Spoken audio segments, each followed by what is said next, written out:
Live from New Delhi, you're watching DD India Live, India's voice to the world. I'm Abhishek Mahajan. Coming up in the next 30 minutes. India's Prime Minister Narendra Modi heads to Nigeria on first leg of his three-nation tour on Saturday.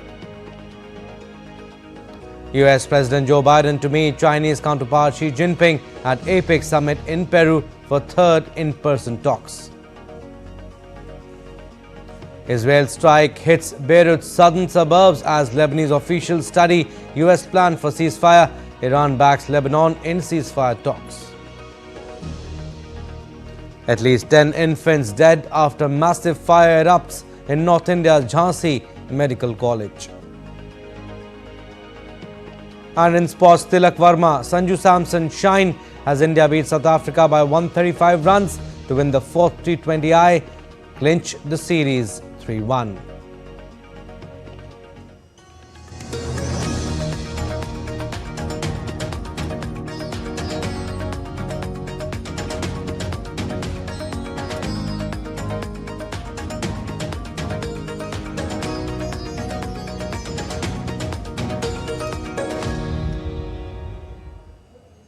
So, India's Prime Minister Narendra Modi is visiting Nigeria from November 16 to 17, marking the first visit in 17 years. The visit is expected to strengthen bilateral ties between the two great democracies. Prime Minister Modi is visiting the West African nation on the invitation of Nigerian President Bola Ahmed Tinubu. DD India's Vishal Barrister reports from Abuja. The billboards and the LEDs on the roads of Abuja glitter with a welcome message for Prime Minister Narendra Modi. The two countries have a long-standing relationship that spans over 6 decades. But this visit is quite significant as it would be followed by the G20 summit in Brazil later this month. On the initiative of India, Nigeria was invited as a guest country for the first time on the G20 platform in Delhi. When we had taken over the presidency of G20, our Prime Minister had invited Nigeria as a guest country. Given the very strong relationship that we have with them since 1958, we actually started our relationship with Nigeria 2 years before their independence. So that is the importance that we have been giving them, which has been, and the relationship has been nurtured very well. When we had invited them for G20, it was the first time that Nigeria came onto that platform, and they are very happy and they are very thankful to India for giving them this platform.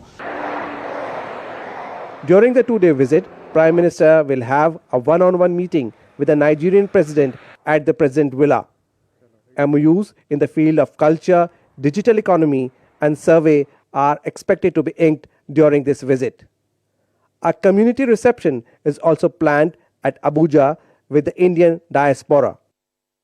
Nigeria has a very strong Indian community presence, and people from every state will be joining the community reception. There is jubilation among Indian community, and they are coming from Lagos, Kano, Kaduna, everywhere, every part of Nigeria. They will be coming on 17th to listen to the Indian Prime Minister. Abuja is all decked up for the welcome of Prime Minister Narendra Modi, as you can see on this road that connects Hotel Hilton to the President Villa. With $27 billion investment, 200 Indian companies are the second biggest employer in Nigeria after the federal government. Indian companies dominate the economy of Nigeria. From pharma to two-wheelers, they are a big source of employment for the Nigerians. We are an Indian group which is employing more than 1,500 Nigerians. And as you might know, the Indian companies in Nigeria are the second largest employer of labor. Working with Simba Group and Mr. Grover has been excellent.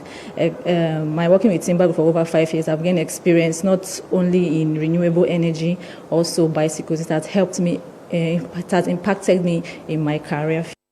With this visit of Prime Minister Narendra Modi, both nations expect to strengthen bilateral trade and work closely on people-to-people contact.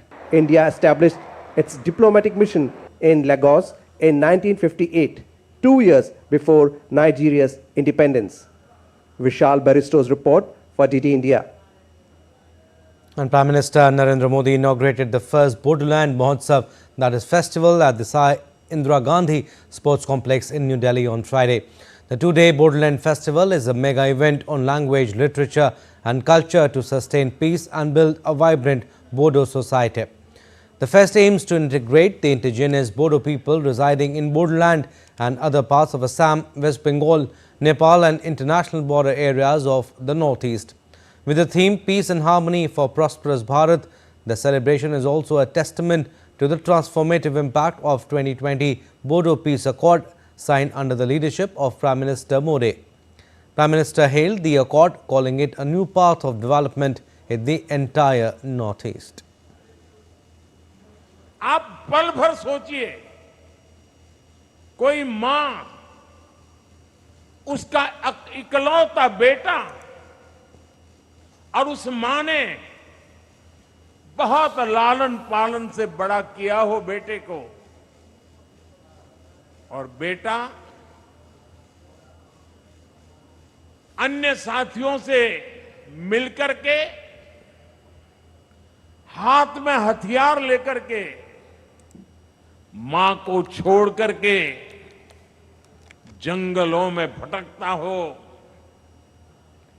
उसने जो राह चुनी है उसको पाने के लिए किसी की भी हत्या करने पर तुला हुआ हो, मां बेबस होकर के निराशा में दिन काट रही हो और एक दिन पता चले कि मां, तेरा बेटा उन शस्त्रों को छोड़ करके अब तेरे पास वापिस आया है।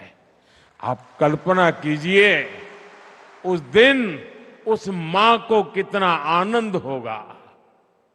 आज पिछले 4 साल से मैं वो ही आनंद की अनुभूति करता हूं। And the first trilateral power transaction from Nepal to Bangladesh through the Indian grid was inaugurated on Friday. The historic occasion marks the first trilateral power transaction which has been carried out through the Indian grid. The Government of India announced its decision to facilitate the first trilateral power transaction from Nepal to Bangladesh through the Indian grid with an export of up to 40 megawatt of power during the visit of former Nepal Prime Minister Pushpa Kamal Dahal Prachand to India last year. During the visit, both sides expressed their commitment towards greater sub-regional cooperation, including in the energy sector, which would lead to increased interlinkages between the economies for the mutual benefit of all the stakeholders. The start of this power flow from Nepal to Bangladesh through India is expected to boost sub-regional connectivity in the power sector. Now, ambassadors, high commissioners and heads of mission of 14 countries and their spouses as well as a number of other diplomats on Friday attended the Bali Jatra in Odisha, Cuttack. The foreign delegates received a grand welcome in the traditional way as they recreated the voyage to Bali by taking to boat ride along the Mahanadi River, celebrating Odisha's rich maritime history. As India marks a decade of Act East policy this year, the festival also attained an international profile by participation from ASEAN, BIMSTEC and Pacific Island countries, including the performance of the visiting cultural troops during the entire week. Bali Jatra or Voyage to Bali celebrates the rich maritime history of Odisha and commemorates India's historical and civilizational links with Southeast Asia and wider Indo-Pacific that have evolved through the maritime journeys undertaken by the Indian seafarers over thousands of years. At least 10 infants were killed after a massive fire broke out at the neonatal intensive care unit of Jhansi Medical College in Uttar Pradesh on Friday, officials said. According to hospital officials, there were around 54 infants admitted to the NICU ward. Many babies were rescued and injured babies are undergoing treatment. As per the officials, the prima facie cause of the fire is said to be due to a short circuit. The official said that the fire erupted inside the oxygen concentrator and the room being highly oxygenated facilitated the spreading of fire. Meanwhile, Uttar Pradesh CM Yogi Adityanath has taken cognizance of the incident and directed the district administration to expedite the relief work. In a post on X, CM Yogi also offered condolences to the families of the deceased infants. Now let's take a look at other stories making news today. Dev Diwali, also known as the Diwali of the Gods, is one of the grandest festivals celebrated in Varanasi, India. Held on the full moon night of Kartik Purnima, it marks a unique blend of spirituality, tradition and spectacular festivities that draw devotees and tourists from across the world. Priests wave massive oil lamps and offer prayers to the sacred river Ganga. The city transforms into a magical realm of light, music and spirituality, leaving visitors mesmerized and spiritually enriched. Devotees offer prayers at Sabrimala temple in Pathanamthitta, Kerala. Temple dedicated to Lord Ayyappa is one of the most revered pilgrimage sites in India. Located in the dense Periyar Tiger Reserve, the temple attracts millions of devotees each year, especially during the annual Mandal Makar Vilukku season. The idol of Lord Ayyappa, adorned sacred ornaments, is the main attraction. Devotees seek his blessings chanting Swamiye Saranam Ayyappa. Nestled in the heart of Kashmir, Pampore, often referred to as the saffron town, is captivating visitors with the enchanting allure of its world-renowned saffron, also known as red gold. This small town is famed for its unique saffron fields, which bloom in vibrant hues during the autumn season. Every year, from late October to early November, Pampore transforms into a tourist hotspot as the saffron flowers blanket the fields in a sea of purple. The delicate blossoms fill the air with an irresistible fragrance, luring travelers from across the globe. The Shillong Cherry Blossom Festival is a vibrant and unique celebration of nature and culture. Held annually in Meghalaya's capital Shillong, this festival coincides with the blooming of the Himalayan cherry blossoms, painting the city in hues of pink and white. These blossoms transform the city into magical wonderland, especially along the Wards Lake, polo grounds and other scenic spots. The event has grown to become a significant attraction for both locals and tourists, blending natural beauty with cultural festivities. Still to come on this edition of DD India Live. Volodymyr Zelensky says Ukraine conflict will end sooner with Trump in office. Philippines reels as 5 major typhoons strike in 3 weeks. Another one is on the way.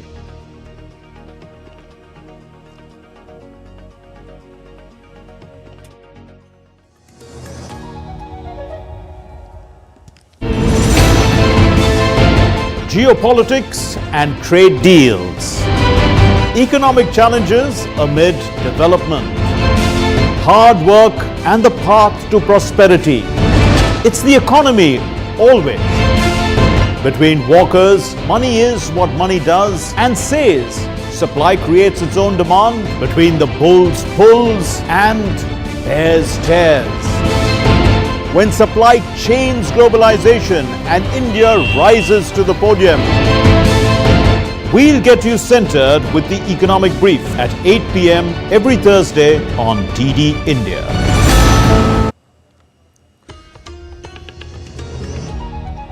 Welcome back. You're watching DD India Live. I'm Abhishek Mahajan. Updates from West Asia conflict now. A series of heavy Israeli airstrikes struck the southern suburbs of Beirut on Friday for the 4th consecutive day as Lebanese officials studied a U.S. plan for a ceasefire. The Lebanese government is reviewing a U.S. truce proposal in the Israel-Hezbollah conflict nearly 2 months since cross-border clashes escalated. Ceasefire efforts spearheaded by the United States and France have so far failed to halt the hostilities between Israel and Hezbollah. U.S. Ambassador Lisa Johnson discussed a 13-point proposal with senior Lebanese officials on Thursday. Israel has yet to respond to the plan. If an agreement is reached, Washington and Paris would issue a joint statement followed by a 60-day truce, during which Lebanon will redeploy troops in the southern border area near Israel. Meanwhile, Iran has expressed support for any decision made by Lebanon to secure a ceasefire with Israel.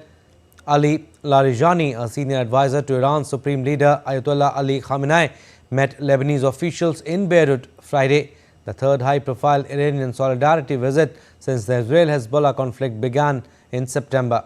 Speaking to media after meeting Lebanese PM and Parliament Speaker, Ali Larijani said Tehran wants to see an end to a conflict. He said Iran supports the Lebanese nation under any circumstances.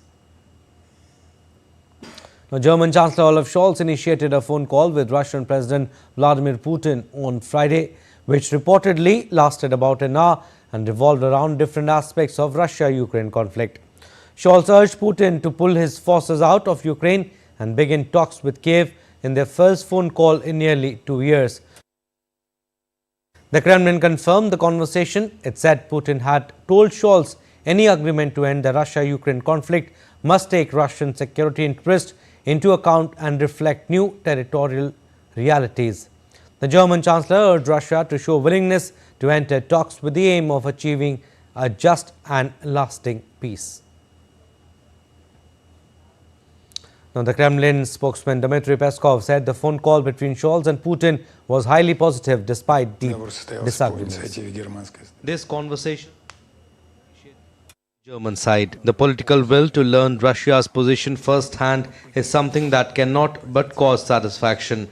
But at the same time, there were quite detailed discussions, first of all on the Ukrainian theme, frank discussions as we have said in a statement.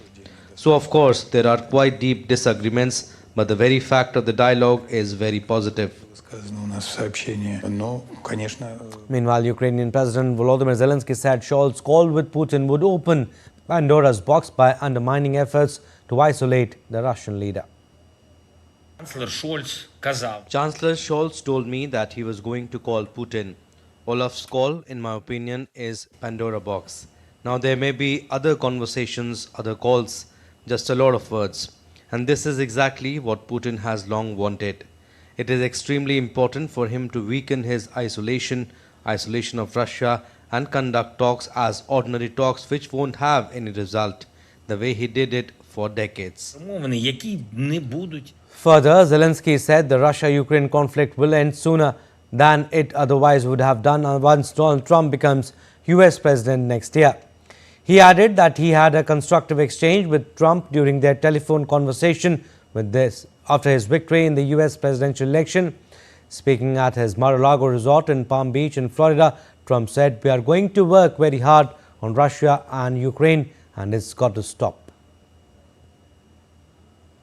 Now, US President Joe Biden will meet Chinese President Xi Jinping on the sidelines of the APEC Summit in Peru's capital Lima. This will be the third in-person meeting between the two leaders who met earlier in Indonesia's Bali at G20 Summit in 2022 and again in California during APEC Summit in 2023. The meeting is expected to be the last meeting between the top leaders of the two major economies. The two leaders are expected to review the bilateral relations between the two nations during the meeting. Earlier, the US President met with the leaders of Japan and South Korea on Friday, aiming to solidify diplomatic progress ahead of the upcoming Trump administration. The meeting was held on the sidelines of the Asia-Pacific Economic Cooperation Summit in Lima, Peru. Discussions focus on regional challenges, including rising tensions with North Korea, which has deployed troops to Russia in support of its conflict in Ukraine and the nation's ongoing nuclear weapons program. Now, Brazil's Minister of Social Development, Wellington Dias, on Friday launched the Global Alliance for Hunger and Poverty just before the G20 summit in Rio de Janeiro. The initiative brings together 41 initial members, including developed countries, NGOs and financial institutions. Their goal is to lift 500 million people out of poverty through cash transfers and social protection systems. The alliance aims to remove all nations from the United Nations Food and Agriculture Organization's hunger map by 2030. Wellington Dias said he expected the alliance to reach its 100-country target soon, with over 50 countries currently developing their participation plans. And a procession of hundreds of people holding candles walked through the streets of Paris to bring a famed statue of the Virgin Mary and Child back to Notre Dame Cathedral on Friday. Laurent Ulrich, the Paris Archbishop, blessed the statue during the march as people prayed and sung hymns as they carried the statue. Its base was surrounded by white flowers, past Christmas trees and holiday garlands erected on the city streets ahead of the year-end holiday. The statue was moved to a nearby church after a devastating fire 5 years ago. Notre Dame Cathedral is due to reopen on December 8 French President Emmanuel Macron will attend multiple events around the reopening. Now, hundreds of people fled Friday as Typhoon Manye bore down on the Philippines. 5 major storms have battered the Philippines in the last 3 weeks, killing at least 163 people. Typhoon Usagi hit the north of the country on Thursday in a follow-up to Typhoon Yinzing that battered northern Philippines last week.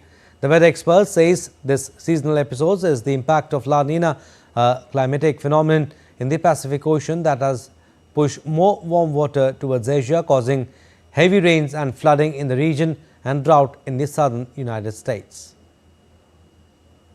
Now, Lahore, the second largest city of Pakistan, remained engulfed in a thick blanket for days.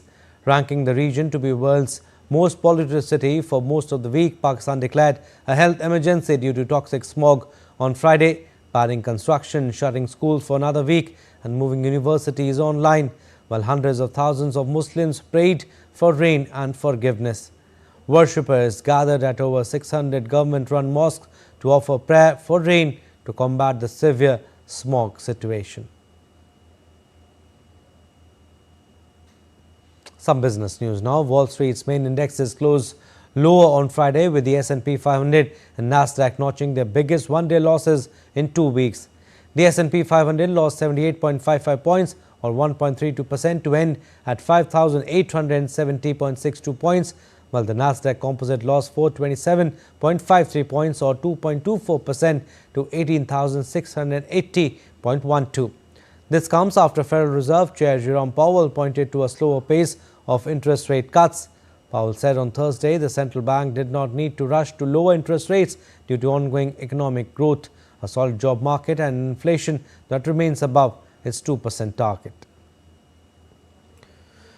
In sports now, Sanju Samson and Tilak Verma start with their centuries and a record partnership as India defeated South Africa by 135 runs in the fourth and final T20I at Johannesburg on Friday. With this victory, India has sealed the series 3-1. Visiting captain Surya Kumar Yadav won the toss and opted to bat against the Proteas, where India's innings was all about Tilak Verma and Sanju Samson. 22-year-old Tilak Verma slammed 120 not out of 47 balls, while Sanju Samson scored 109 not out of 56 balls. They also put a record second wicket partnership of 210 runs off just 86 deliveries. Samson became the first ever batter in T20I cricket to slam 3 centuries in a calendar year. The innings saw several other records also being made. In a chase of a mammoth 284, the Proteas were bundled out for 148 in 18.2 overs thanks to Arshdeep Singh's 3 for 20. Home cricket to tennis. Casper Ruud advanced to the semi-finals of the ATP finals with a 6-4, 5-7-6 win over Andrei Rublev on Friday. World number 7 Casper Ruud, who was also a runner-up in 2022, withstood some big hitting from Rublev's ferocious forehand and sealed the win with an ace. He will face world number 1 Jannik Sinner on Sunday for a place in the finals. And twice ATP finals champion Alexander Zverev outclassed 4 times major winner Carlos Alcaraz 7-6, 6-4 to progress to the semi-finals. With the win, second seed Zverev ensured a first-place finish in John Newcomb Group.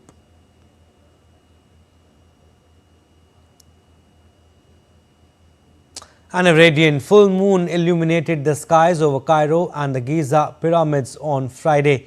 Experts say this marked the last of 4 consecutive supermoons, appearing slightly closer and brighter than the first in mid-August. The next supermoon isn't expected until November 2025. Well, that's all for this edition of DD India Live, but do let us know your thoughts on the news of the day. For those on the go, you can get all the latest news and updates from India and across the world on DD India mobile app. The app is available on both Android and iOS. Scan the QR code on the screen to download now. And we'll be back with more news as it breaks here on DD India. I'm Abhishek Mahajan. From all of us here in Delhi, thanks for watching DD India Live.